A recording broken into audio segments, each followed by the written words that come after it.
Hi friends, welcome to Ramya Sri vlog. இன்றைக்கி நம்ம ஒரு சூப்பரான ஸ்வீட் செய்ய போகிறோம். வாங்க என்னென்னு பார்க்கலாம். செம்ம டேஸ்ட்டாக இருக்கும். நம்ம டக்குன்னு செஞ்சலாம், ரொம்ப லேட்டெல்லாம் ஆகாது. சூப்பரான ஸ்வீட்டு கடலை மாவு வச்சு சூப்பராக ஒரு ஸ்வீட் செய்ய போகிறோம். வாங்க என்னென்னு பார்ப்போம். நம்ம கடலை மாவு வச்சு சூப்பரான நெய் இல்லாமல் மைசூர் பாக் சூப்பராக செம்ம டேஸ்ட்டாக செய்ய போகிறோம். வாங்க எப்படி செய்யுதுன்னு பார்ப்போம். எல்லாம் நம்ம வீடியோக்குள்ளே போகிறதுக்கு முன்னாடி நம்ம சேனலுக்கு சப்ஸ்கிரைப் பண்ணுங்கள். சப்ஸ்கிரைப் பண்ணிட்டு பக்கத்தில் இருக்க பெல் பட்டனை ப்ரெஸ் பண்ணுங்கள். அப்போ தான் நான் போடுற வீடியோ உங்களுக்கு உடனே வரும். வீடியோ முடிஞ்ச வரையும் ஸ்கிப் பண்ணாமல் பாருங்கள். அப்போ தான் நான் என்ன அளவு போடுறேன், நான் செய்கிற டிஷ்ஷுக்கு என்ன அளவு போடுறேன் அப்படின்றது உங்களுக்கு தெரியும். வீடியோ ஸ்கிப் பண்ணாமல் பாருங்கள். வீடியோ பார்த்துட்டு ஃபுல்லாக பார்த்துட்டு வீடியோ பிடிச்சிருந்தாலும் பிடிக்கலனாலும் ஒரு லைக் பண்ணுங்கள், தப்பு இல்லை. வாங்க வீடியோக்குள்ளே போகலாம். இங்கே பாருங்கள், நான் ஸ்டவ்வில் ஒரு பேன் வச்சுருக்கேன். அதில் ஒரு 3/4 கப்பு அளவுக்கு கடலை மாவு போட்டுக்கலாம். நான் ஜலிச்சு எடுத்து வச்சுருக்கேன். கடலை மாவு ஜலிச்சு எடுத்து வச்சுருக்கேன். நல்லா வாசனை வர அளவுக்கு நம்ம கடலை மாவை வறுத்துக்கணும். இந்த பச்சை வாசனை வரக்கூடாது. அப்போ தான் நமக்கு ஸ்வீட் அந்த கடலை மாவு பச்சை வாசனை இல்லாமல் நல்லா டேஸ்ட்டாக இருக்கும் சாப்பிட்றதுக்கு. ஃப்ளேம் கொஞ்சம் மீடியம் ஃப்ளேம் தான் இருக்கணும். ரொம்ப ஹை ஃப்ளேம்லாம் வைக்கக்கூடாது.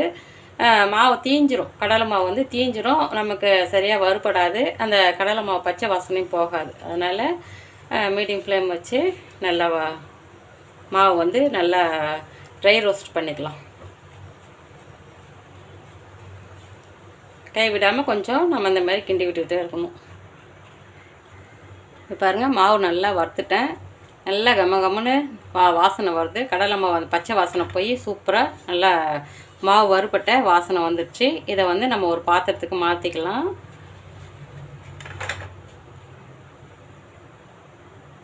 இப்போ பாருங்கள், மாவு நான் ஒரு பாத்திரத்துக்கு மாற்றி எடுத்து வச்சுட்டு இதை அப்படியே ஆறட்டும். அதுக்குள்ளே நான் ஸ்டவ்வில் கடாய் வச்சுருக்கேன். அதில் ஒரு 1/2 கப்பு அளவுக்கு தண்ணி ஊற்றிக்கலாம். நான் எந்த கப்பில் கடலை மாவு எடுத்தனோ அதே கப்பில் தான் தண்ணி எடுத்து அளந்து அதில் ஊற்றிக்கிட்டேன். முன்னாடியே ஊற்றிக்கிட்டேன், டம்ளரில் ஊற்றி வச்சுக்கிட்டேன். இப்போ அதே கப்பில் நம்ம 3/4 கப்பு கடலை மாவு போட்டோம் இல்லைங்களா, அதுக்கு 1/2 கப்பு சர்க்கரை போட்டுக்கலாம். ஒயிட் சுகர் 1/2 கப்பு போட்டுக்கலாம். தித்திப்பு ஸ்வீட்டு நீங்களாம் அதிகமாக சாப்பிட்ற மாதிரினா, தித்திப்பு சாப்பிட்றவங்களா இருந்தால் கொஞ்சம் நம்ம 3/4 கப்புக்கு 3/4 கப்பு சர்க்கரையாக போட்டுக்கலாம். கரெக்டாக சரிசமமாக போட்டுக்கலாம். எங்களுக்கு அதிகம் ஸ்வீட் வேண்டாம் அப்படின்னாலும் நான் 1/2 கப்பு போடுறேன். நீங்கள் ஸ்வீட் நல்லா சாப்பிட்றவங்களா இருந்தால் 3/4 கப்பு போட்டுக்கோங்க. 3/4 கப்பு கடலை மாவு போட்டிருக்கோம் இல்லைங்களா, அதே மாதிரி 3/4 கப்பு சர்க்கரையும் போட்டுக்கலாம்.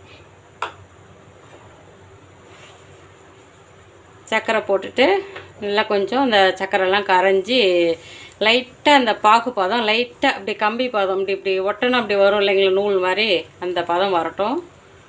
சர்க்கரை கரைஞ்சி அந்த பதம் வரட்டும்.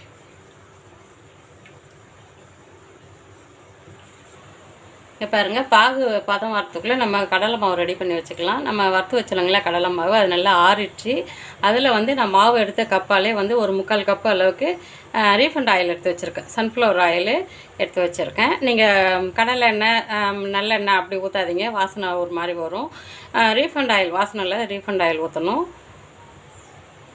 3/4 கப்பு மாவு எடுத்து இல்லைங்களா, அதுக்கு சமமாக 3/4 கப்பு எண்ணெய் ஊற்றிருக்கேன்.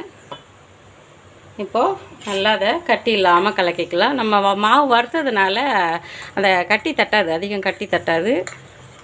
பாருங்கள், சூப்பராக இருக்குது. கட்டி இல்லாமல் நல்லா கலக்கிக்கலாம். நம்ம மாவு வறுக்கலைன்னா சரியாக வறுபடாமல் இருந்தாலும் கட்டி கட்டியாக இருக்கும். எவ்வளோ சூப்பராக இருக்குது பாருங்கள்.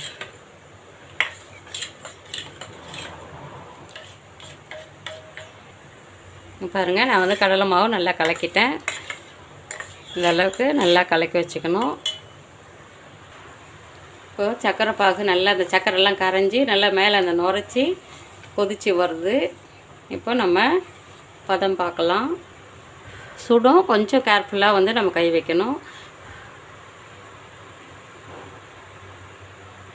இன்னும் அந்த பதம் நமக்கு வரலை. இப்படி எடுத்து இப்படி தேய்ச்சி இப்படி இழுத்தோம்னா நூல் மாதிரி வரும். நமக்கு இன்னும் அந்த பதம் வரலை. இப்போது அடுத்த ஸ்டேஜி பார்க்கலாம், பாகு பதம் வந்துடுச்சான்ட்டு.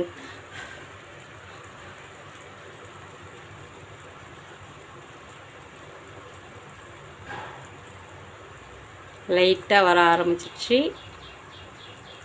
உங்களுக்கு இவ்வளோ நேரம் தெரியவே இல்லை வீடியோவில். நான் இப்போ நல்லா காட்டுறேன் பாருங்கள். சுடுது. லைட்டாக வருது பாருங்கள். நம்ம அந்த 2 விரலும் இப்படி சேர்த்து வச்சு விரலை எடுக்கும்போது லைட்டாக அப்படி ஒட்டுது பாருங்கள். அந்த பிசுக்கு பதம் வந்தால் போதும். அப்படி உங்களுக்கு தொட்டு பார்க்குறதுக்கு சுடுது, அப்படி கஷ்டமாக இருக்குது அப்படின்னா இப்படி நம்ம கலக்கிட்டு இப்படி கரண்டி எடுத்தோம்னா நமக்கு இந்த நூல் இந்த தண்ணி மாதிரி ஊற்றாமல் அப்படியே நீட்டாக ஊற்றணும். அப்படி வந்துடுச்சுன்னா நமக்கு பாகு பதம் ரெடி ஆகிடுச்சின்னு அர்த்தம். இங்கே பாருங்கள், நீட்டாக ஊற்றணும், சொட்டு சொட்டாக இல்லாமல். எப்படி வருது பாருங்கள். இப்போது ரெடி ஆகிடுச்சு.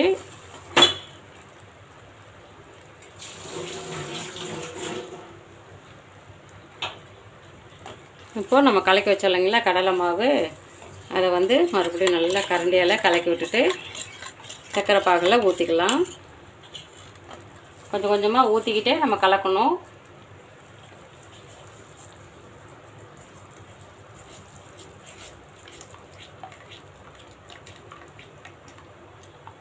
நான் ஸ்டவ் வந்து சுத்தமாக லோ ஃப்ளேமில் வச்சுட்டேன்.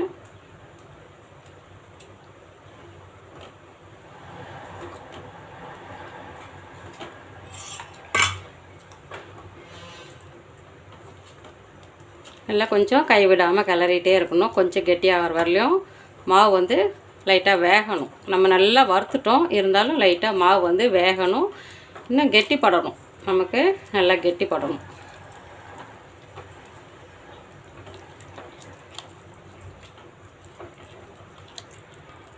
பாருங்க, சூப்பராக கெட்டியாயிடுச்சு. மாவு நல்லா வெத்து கலர் மாறி இருக்கு பாருங்க. மாவு வெந்தால் தான் அந்த கலர் மாறும். இப்போ நான் ஸ்டவ் ஆஃப் பண்ணிட்டேன்.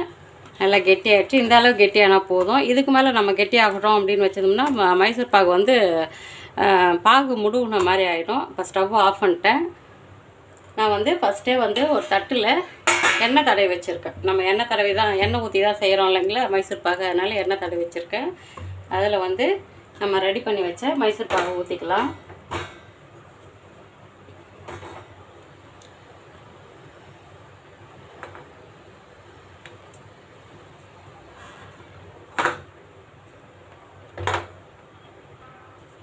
பாருங்கள், மாவு வந்து நான் ரெடி பண்ணி வச்ச மைசூர் பாக்கை வந்து இதில் ஊற்றிட்டேன். தட்டில் ஊற்றி நம்ம கொஞ்சம் தானே எடுத்துருக்கோம். நான் வந்து 3/4 கப்பு மாவு தான் எடுத்திருக்கேன். அதனால் கொஞ்சம் தான் வரும் மைசூர் பாக்கு நமக்கு. அதனால் தட்டில் வந்து ஃபுல்லாக ஊற்றாமல் இப்படி பாதி அளவு தான் ஊற்றி மேலே அப்படியே சமப்படுத்திக்கலாம். இது அப்படியே ஆறட்டும். கம்ப்ளீட்டாக ஆறுனதுக்கப்புறம் நம்ம பீஸ் போட்டுக்கலாம். நல்லா ஆறட்டும். பாருங்கள், மைசூர் பாகு நல்லா ஆறி இருக்குது. இப்போ நம்ம பீஸ் போட்டுக்கலாம்.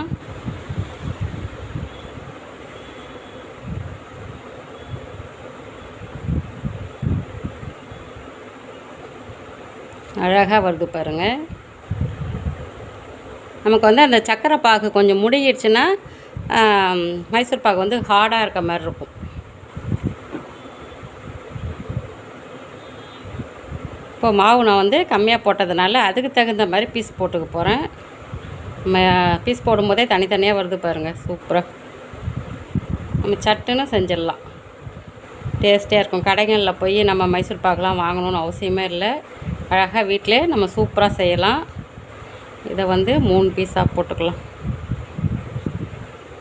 நமக்கு நெய்யும் தேவையில்லை. எண்ணெயிலே வந்து நம்ம சமையல் எண்ணெயில் குக்கிங் ஆயிலே நம்ம சூப்பராக ஸ்வீட் செஞ்சிட்டோம். எப்படி இருக்குது பாருங்கள் மைசூர் பாகு.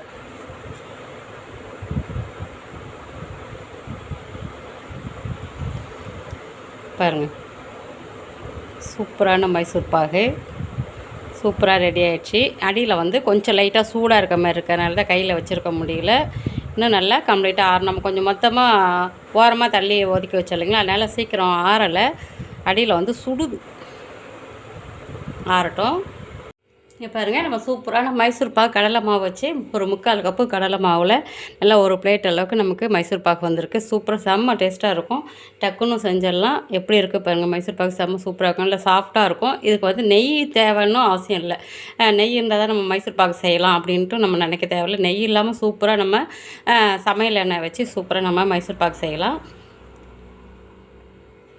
செம்ம டேஸ்ட்டாக இருக்கும். நல்லா சாஃப்டாகவும் இருக்கும். சாப்பிட்றதுக்கு நல்லா செம்ம சாஃப்டாகவும் இருக்கும். நான் வந்து புட்டு காட்டுறேன் பாருங்கள். எப்படி இருக்குது பாருங்கள் மைசூர் பாகு சூப்பராக. நான் புட்டு காட்டுறேன் பாருங்கள். எவ்வளோ சாஃப்டாக உடையுது பாருங்கள். நமக்கு ஒரு அழுத்தம்லாம் இல்லாமல் எவ்வளோ சாஃப்டாக உடையுது பாருங்கள். பாருங்கள், சூப்பரான எல்லாம் சாஃப்டான ரீஃபண்ட் ஆயில் வச்சு நம்ம மைசூர் பாக்ஸ் நல்லா டேஸ்ட்டே செஞ்சுருக்கோம். இந்த மாதிரி செஞ்சு சாப்பிட்டு என்ஜாய் பண்ணுங்கள். குழந்தைங்க நல்லா விரும்பி சாப்பிடுவாங்க. இந்த மாதிரிலாம் செஞ்சு கொடுத்தா குழந்தைங்க நல்லா விரும்பி சாப்பிடுவாங்க. நீங்கள் கடைகளில் வாங்கி கொடுக்குறத விட வீட்டில் அழகாக செஞ்சு கொடுங்க, குழந்தைங்க சாப்பிடுவாங்க. இந்த வீடியோ உங்களுக்கு பிடிச்சிருந்தா லைக் பண்ணுங்கள், ஷேர் பண்ணுங்கள், சப்ஸ்கிரைப் பண்ணுங்கள். வீடியோ பிடிக்கலனாலும் ஒரு லைக் பண்ணுங்கள், தப்பு இல்லை. தேங்க்யூ.